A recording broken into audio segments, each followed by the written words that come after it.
এই love letter না কি রে প্রশ্নটা কি রে দেখছেন প্রশ্ন করছে লাভ লেটার দিয়ে। আচ্ছা পড়বো। আসসালামু আলাইকুম প্রিয় হজরত। ওয়ালাইকুম আসসালাম। আমি একটা মেয়েকে খুবই ভালোবাসিলে। আচ্ছা, আর মেয়েও আমাকে অনেক ভালোবাসে, কিন্তু মেয়ের পরিবার এখন মেয়েকে উঠে পড়ে লেগেছে মেয়ের বিয়ে দেওয়ার জন্য। মেয়ের পরিবার প্রতিষ্ঠিত ছেলে ছাড়া বিয়ে দিবে না। আমি আর সেই মেয়ে মাত্র অনার্স প্রথম বর্ষে পড়ি। আমি এখনও প্রতিষ্ঠিত হতে 5-6 বছর বাকি, কিন্তু আমি ওই মেয়েকে খুব ভালোবাসি, হারাতে চাই না। এমন অবস্থায় আমি কি করতে পারি? বিয়ের পূর্বে কোনো মেয়ের সাথে কথা বলবি না, খবরদার, তোর যোগ্যতা নেই ওর সাথে কথা বলার।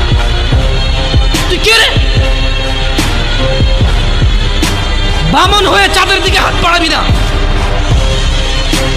আমার বোনরা চাঁদ।